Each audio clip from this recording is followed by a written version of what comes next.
Hello everyone! With patch 8.1.5, the professions got a couple of quest lines attached to them, some of them with pretty epic items to craft at the end, some of them not so much, some of them with really cool stories attached to them, and some of them not so much. That is why we're going to cover all of them. We might do it in 2 parts, kinda depends on how long it takes, and where possible I'll explain a little bit about the lore behind them. That's right, I dropped a whole bunch of gold, and quite a few donated to make sure that we got all professions to max level. I'll be doing them from the Alliance side of things, and mention the Horde version if it's distinctly different. Now if you're looking for a specific profession, the timestamps are in the description. With that introduction out of the way, let's begin, shall we? Alchemists are asked by their trainer to help them figure out a recipe that's been torn in half. He had quite a disagreement with his former partner, brother as it turns out, who ripped the recipe in half and stormed off. Perhaps together we can try crafting and gathering materials. If we're lucky, we might be able to figure out the recipe. First step is crafting a potion of durability and a potion of shifting states with ingredients found right here in the shop. Sadly, not quite the result that we were hoping for, but our trainer does have more ideas. The stone this recipe becomes is a transmutation stone.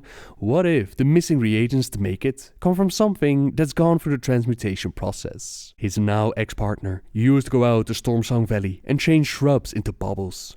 We gather them, we try them out, but all it really does is make him really sparkly. It wouldn't surprise him if his ex-partner just used them to trick him into trying them out. One last idea, that would be gathering the eyes from the Highland Maulers. We have to make sure to kill them first though, as they make the most awful sound if you try it while they're still alive. I really don't want to know how our alchemist knows this, but again, it blows up in his face, and we have no other choice but to fly out and ask his partner for his half of the recipe. At this point, the Horde goes into Nasmir, while the Alliance flies out to Drasvar. The people around here, they do not appreciate Quinton's true power of transmutations. But he is going to show them. Soon they'll come to know him as someone to respect. Surely, this is a guy that we can easily trust and help out with no problem whatsoever. But just like transmutation, there must be some equivalent exchange for his help.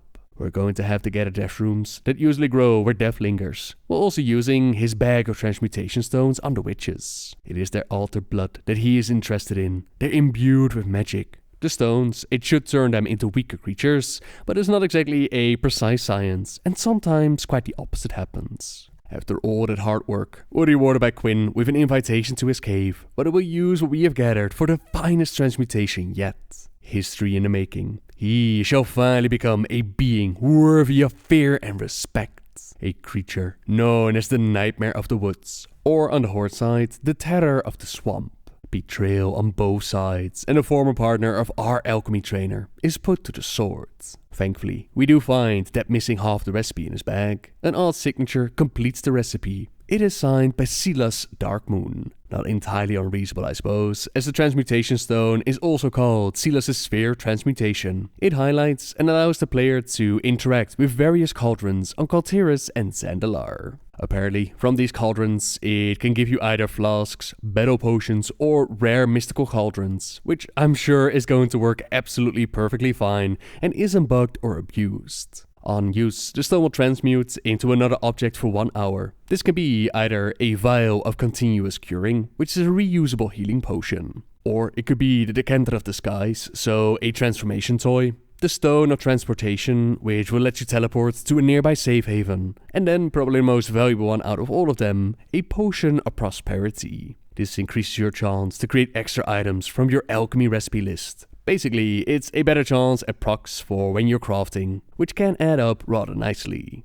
Now the name Silas Darkmoon, it might sound familiar to those of you who've checked out my top 10 creepy stories in Warcraft. It's Silas that runs the Darkmoon Fair. Its people take care of each other and anyone that might want to cause them harm. Many of you have picked up on the more old god-esque symbols found around this supposedly fun game area.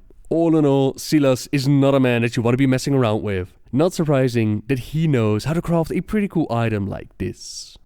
The blacksmith actually bamboozles us for a bit, as he's very excited to sell us the recipe instantly, teaching us how to craft the most amazing blacksmithing hammer that you've ever laid your eyes on. All he needs from us is a couple of pieces of Revel's ore, found in Gol Koval in Drasvar. Not too hard of a request. The only problem is that the hammer is not going to work with any regular old anvil. We're going to need a very special one, known as the Cascodian smithing anvil. The trainer refused to give us more information, even threatens us with finding ourselves at the wrong end of his hammer. But we are far more powerful and far more scary. He eventually points us towards Deepholm, the elemental plane of Earth. The guy who sold him the recipe, he said that it came from an Earthen called Ormhum something. Ormhum Stonehammer, as it turns out, master blacksmith of Deepholm. It's been centuries he's even seen one of those anvils, but not to worry though, he is very excited to get out of retirement and help us make a new one. We do need to keep it a little bit hush-hush, as Featherzane the Stone Mother, elemental lord of Earth, she won't exactly appreciate us learning the secrets of her realm. We'll be super quiet as we bang our drum to make the worm surface and remove the enderite. Quiet as a mouse as we chip away at the pillars, drawing the attention of some of the stone-scale drakes that don't take kindly to intruders. With the materials in our possession, the final step is hammering away. Strike it as hard as we can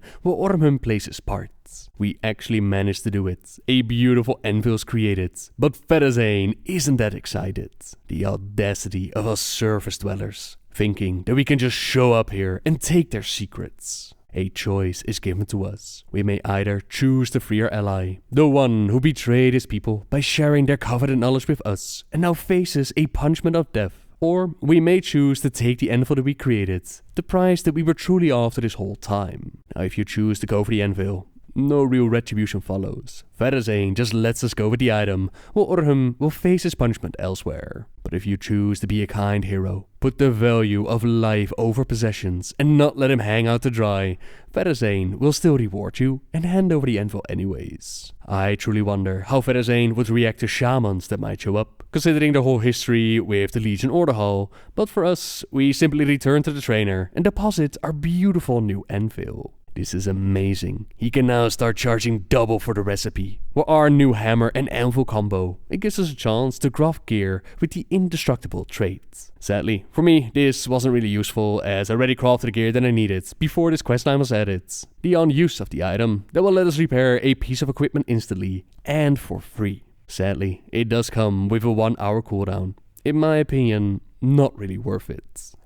Enchanters are called over by the trainer to check out this special Dross relic that they receive with their shipments. Only their best pupil is worthy to help them disenchant it, figure out how it was made, discover its intricate spell work. These spells are not just layered, they're interwoven. The complexity behind these enchantments is simply amazing, but also far too powerful to handle. We accidentally disenchant the relic. Now all we have is ancient Drust's relic dust, but a voice in the wind calls to us. My enchantments are not lost. Find me, Drustvar, Fallhaven. The voice belongs to the spirit of Seth Iwan. She uses a Vrijko model as her spirit is very, very old, from around the time that the Kalterans settled within Drustvar and ended up in a war with Goraktul and the Drusts. The early Kalterans tried to go for peace, something that Seth actually thought was a possibility, considering that she has a background as a foreign speaker. A guardian of the wilds, a druid. She knew that they could live in harmony if they tried. Yet Goraktul,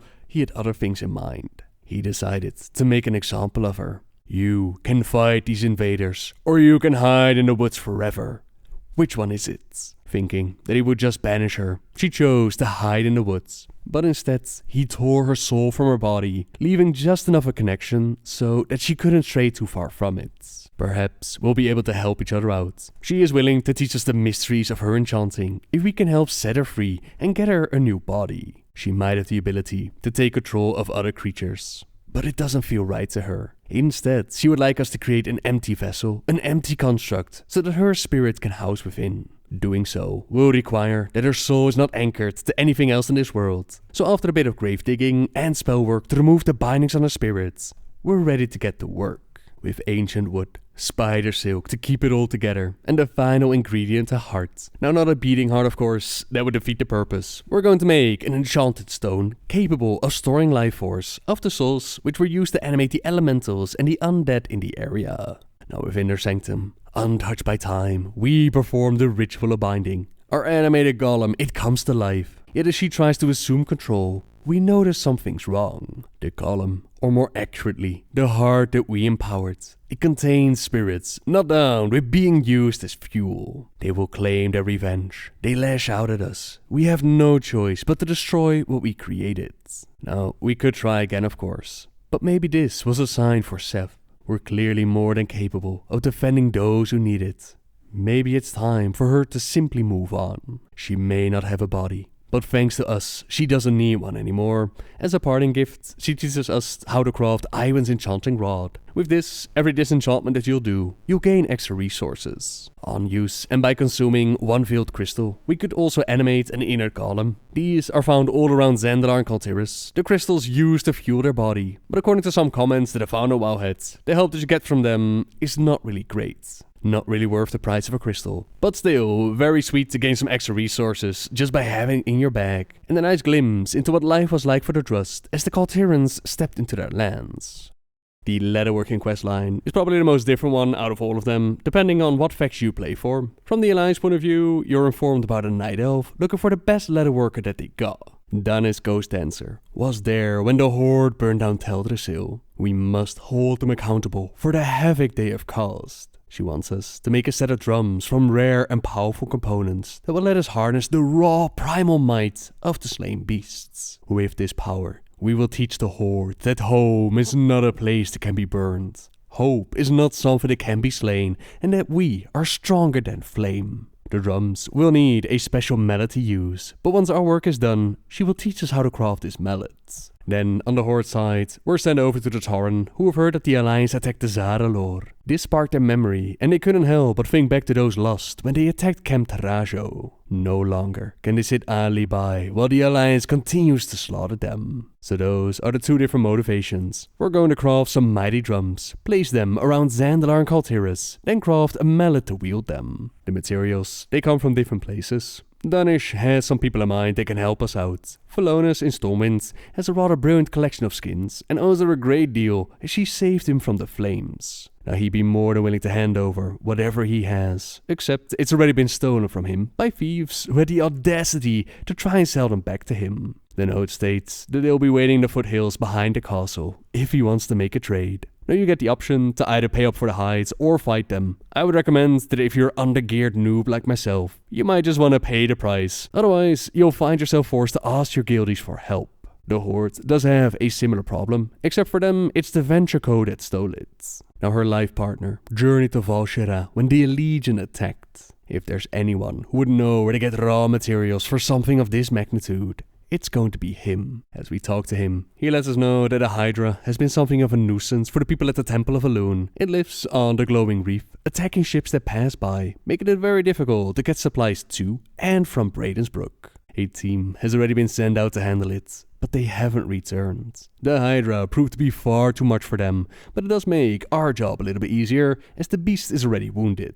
The Horde, they go to High Mountain instead of Valshera, and they're pointed towards a massive golden fish in the Rockaway Shallows. And our final ingredient, they can be found right here in Tidegard. Sailors have mentioned the Horde scrounging around the remains of a massive creature that has washed ashore. The Horde wants it, and we need to make sure that they don't get it. Any we find get a taste of our daggers, while the bones of the stranded beasts, they're brought back. The Horde also slays as many allies as they can find, but they do it at Shibala, while also retrieving the bones found there. Now we got everything we need to craft the drums, except for a blessing, a Loon's blessing to be precise. With Tyrande dawning on the mantle of the Night Warrior, much of a Loon's power has already been taxed. Asking for another favor is not insignificant, but she has to try. While she performs the ritual, we craft the drums. 6 drums of primal might filled with a Loon's blessing to protect her children. We managed to do it. They may have called her Talara, a warrior armed only with words, but those words have now given us the strength of a goddess. With these drums, we can break the Horde.